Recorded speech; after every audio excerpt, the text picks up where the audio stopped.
thevoicebeforethevoid.net. Paris is full of Russians, by Ernest Hemingway, read by The Voice Before the Void. From the Toronto Star, 1922, February 25th. Paris. Paris is full of Russians at present. The Russian ex-aristocracy are scattered all over Europe, running restaurants in Rome, tea rooms on Capri, working as hotel porters in Nice and Marseille, and as laborers along the Mediterranean shipping centers.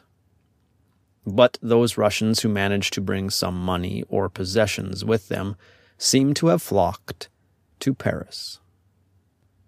They are drifting along in Paris in a childish sort of hopefulness that things will somehow be all right, which is quite charming when you first encounter it, and rather maddening after a few months.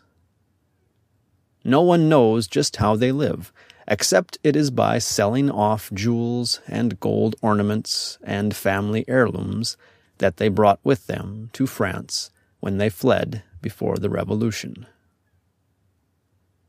According to the manager of a great jewel house on the Rue de la Paix, pearls have come down in price because of the large numbers of beautiful pearls that have been sold to Parisian jewel buyers by the Russian refugees. It is true that many Russians are living fairly lavishly in Paris at present on the sale of jewels they have brought with them in their exile. Just what the Russian colony in Paris will do when all the jewels are sold and all the valuables pawned is somewhat of a question. It is usually impossible for a large body of people to support themselves indefinitely by borrowing money, although a few people enjoy a great success at it for a time. Of course, things may change in Russia.